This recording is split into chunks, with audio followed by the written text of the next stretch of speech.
Hi, friends and family. So, this is day 4 post op. I'm home. Last night was my first night home, and I'm sharing my journey because there's a lot of people who are going in for surgery, especially for hernia repair and maybe a bariatric surgery or maybe even a plastic surgery of some sort. Whether it's skin removal after weight loss, tummy tuck, fleur de lis, pennilectomy, whatever it is, all these tips can help. So I have been getting information from other friends who just had surgery. A lot of them had, skin removal after major weight loss. I lost 160 pounds and I had a hernia, abdominal hernia that came back. It was protruding so large, bigger than a grapefruit. I don't even know how to describe it. Almost not like a volleyball. It's like in between. And so I had that for 5 years. It just kept getting bigger. I had surgery 4 days ago. And in the process of having that surgery to help with repair, the insurance went ahead and covered, deemed medically necessary, to go ahead and do skin removal. They approved muscle repair, but they didn't end up doing a full muscle repair because they said my abs were pretty close together. Although I'm reading surgery notes and I'm so confused. Like they talk about the releasing the muscle side, so I'll have to figure out all that part. But tips, because I'm finding out things, like what is too much to buy, what is, things that you can really help you, what's a necessity. And so I want to bring those to anyone who might be encountering surgery soon. And my voice got raspy yesterday, so I don't know if that's from having the breathing tube. I had like a little bit of phlegm before surgery and a little bit after, but I'm pretty sure it's probably from having that breathing tube. So bear with me. I have my little setup here at the house, and let me just kind of switch over. Okay, so I have a little setup. I'm going to go through what I have here. And then I created a little calming area. I already have these things in my room all the time because I find that, being calm is so important and it helps me with my anxiety. And anxiety happens the most in the morning. So I've created like a little Zen area for myself. So I do have some Santal wood sticks, which smell so good. And I got those over in Joshua Tree, which is one of my favorite places, and some sage. And as you can tell, I haven't burned the sage, but I have it here. Maybe I'll burn it. I don't know.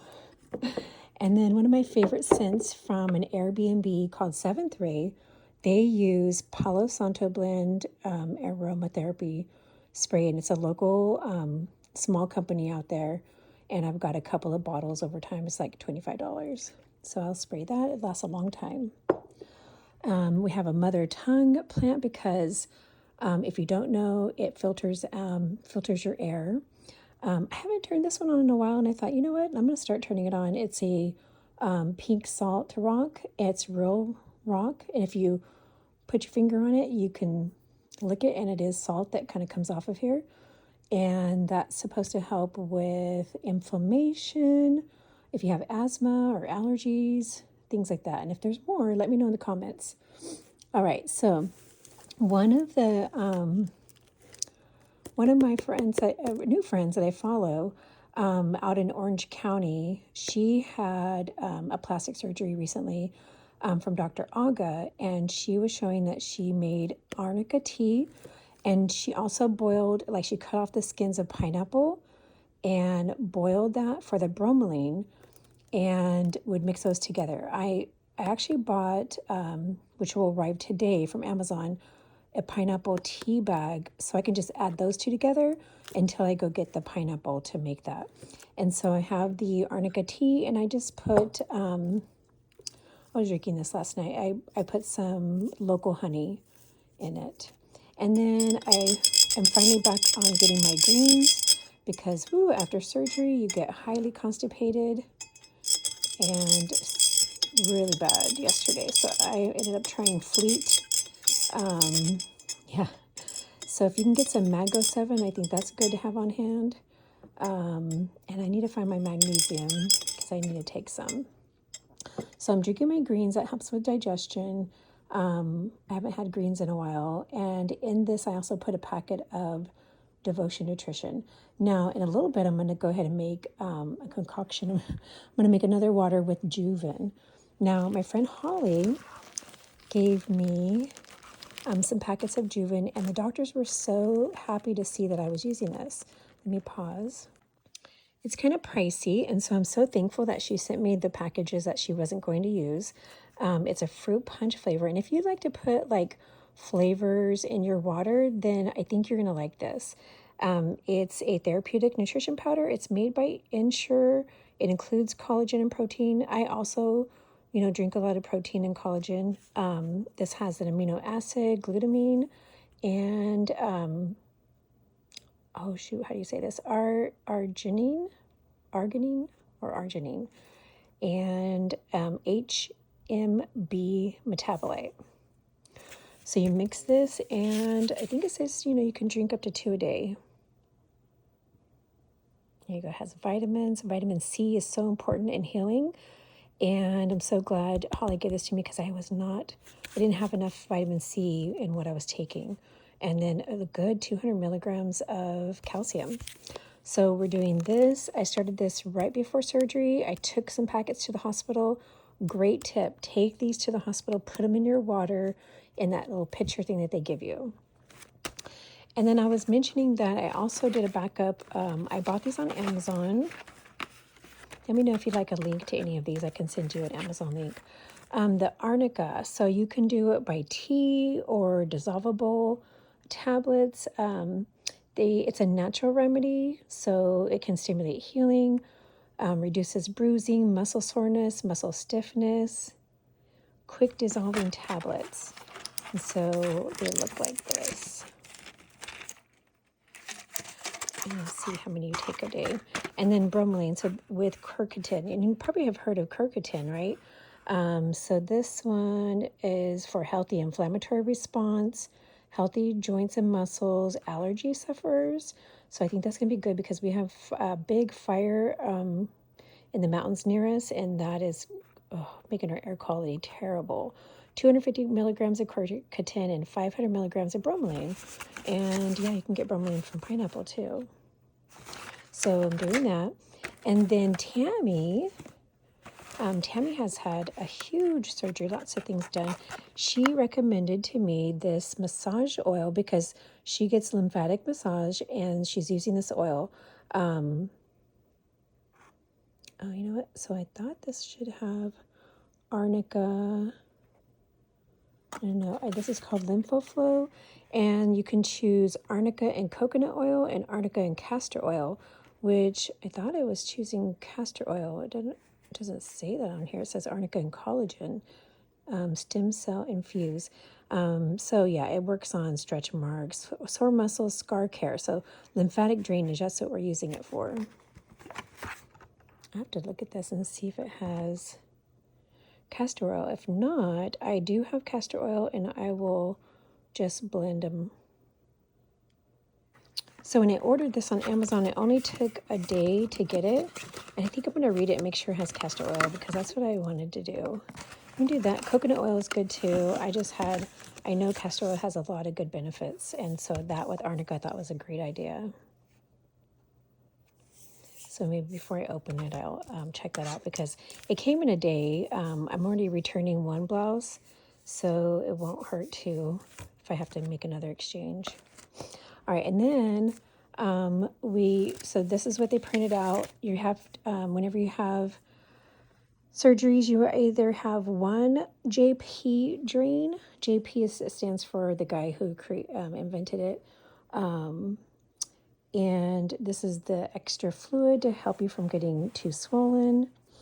And so it's about time. I'm going to drain these, and then I'm going to notate them, the time, how many ounces, the left tube and the right tube, draining tube.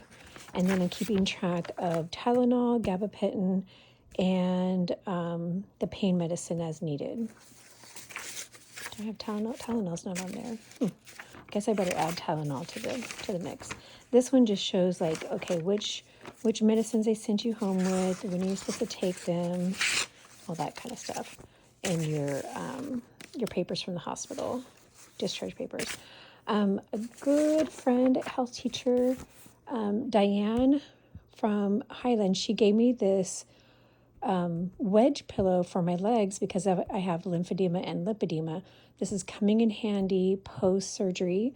If you want to, you could put this behind your back, but definitely like getting your legs up, because I know my legs are a bit swollen. I can always tell by looking right above this knee. So there's a little bit of swelling. I'm going to go put my compression socks on. And one last tip, my husband said, you need to make sure you tell people, because the doctor's office did not tell you this. So last night I had a bit of a fainting spell. I was standing up in the bathroom and I was trying to adjust my abdominal binder, and I took it off, and I just, took it off. And I could just feel my body started tingling. And I know that symptom. It's like, okay, I'm getting ready to faint. So I quickly came over to the little sofa we have at the end of the bed, sat down, got, the blood back to my head, because it was like the blood's leaving your head. You felt tingly. And then I started to call out to him, and he couldn't hear me. So then I was like whistling. He just left the room. And then he checked my blood pressure. It was fine. But when I looked it up, and I know I've heard this from other people, if you take off your binder too fast, it can drop your blood pressure, and it can make you can faint or feel like you're going to faint. So important, I think, either to lay down and do it slowly. And I don't know if that was just a combination, because I was also having a stomach ache because I had that backed up constipation, in addition to taking that binder off fast. So I'm going to lay down whenever I take off my binder this next time. I want to take a picture and see what it looks like, make sure there's no redness or any swelling, and kind of gently clean the area. The hospital gave me some wipes that I brought home that I could use. And hopefully I can get into the shower today, although you're not supposed to get the water right on your steri strips, but it said it's okay for the water to go over it. Just don't focus on that. So this is Aloe Touch Protect. So it's aloe skin protectant cloths, fragrance free, by Medline. So I have 2 packages of this, and obviously your girl, we brought this home, right? We didn't waste it. They gave me bandages. They hooked me up. So next thing I'm going to do right now, I'm going to go ahead and drain the 2 JP drains. It's looking good. It's not dark red, and those are good signs. I'll have these taken out on Wednesday, so 1 week post-op. All right, that's my update for day 4 post-op. And let me know if you have any questions. I'm here to try to help out. I'm trying to think of tips along the way, because I think it's good to document those. Like, is it necessary to buy the arnica and bromelain? No, it's not. And if you want to boil pineapple, do that. I do think the arnica, I keep hearing that a lot of people like that. And that could be a benefit to people. And the arnica tea wasn't that expensive, so if you want to do the tea instead, so it just depends on what your preference is. I wasn't sure if I was going to like the taste, so that's why I got the pills, the little tablets too. If it's cheaper to get castor oil, use the castor oil. This is going to be good for lymphatic massage. Look up on YouTube how to help lymphatic drainage. If you can try to find a lymphatic massage therapist in your area, which I'm on the lookout for right now, do that, because I hear it's so important. And then my doctor doesn't promote it. And I think that's just a difference between if you were going to like a cosmetic plastic surgeon who does tummy tucks and mommy makeovers and all that kind of stuff, to a reconstructive plastic surgeon. He's kind of just like bare bones, like, no, you just need your abdominal binder, no fancy compression garments. So so I'm taking tips from other people, and I'm going to see what's necessary and help you out. If you can't get the Juven, if it's too expensive, then get the collagen from Sam's or Costco, and drink your protein. Just increase it. We should, before surgery, if you're getting ready for surgery, 100. Not your doctor. Check with a nutritionist or your doctor. But I kept seeing from other doctors, and mine didn't tell me this, but other people, 100 grams of protein a day prior to surgery, of protein, and I don't know how many grams of collagen, but just getting your collagen in. Hydration, 100 ounces, 80 to 100 ounces of water before is so helpful. That's going to keep your body hydrated, which is going to be really good, helping the doctors when they're doing their surgery. Take your multivitamins and your iron. So I'm taking an iron supplement because, there's blood loss, and, so you can feel the effects of that. I'm going to sit down because I'm feeling a little weak standing up for too long. But I want to give you an update. Let me know in the comments if you have any questions. Have a great day. And have a blessed day. I want to have another note. So many people at the hospital were so nice. I had the admissions lady who also said have a blessed day, and a sweet lady who was there with her family member looked at me, gave me the prayer hands, and said, "I'm praying for you." It's amazing when people show that God is in their life, and that's how we see God, or your source, or Jesus, Jesus, whoever your source is, your creator. It's amazing whenever people feel comfortable enough to show. That's how we see him here. And it was a blessing. It made me feel more comfortable too. All right, guys, have an amazing day. See you in a little bit. I'm sure I'm going to have another video. Let me know in the comments if you have any questions.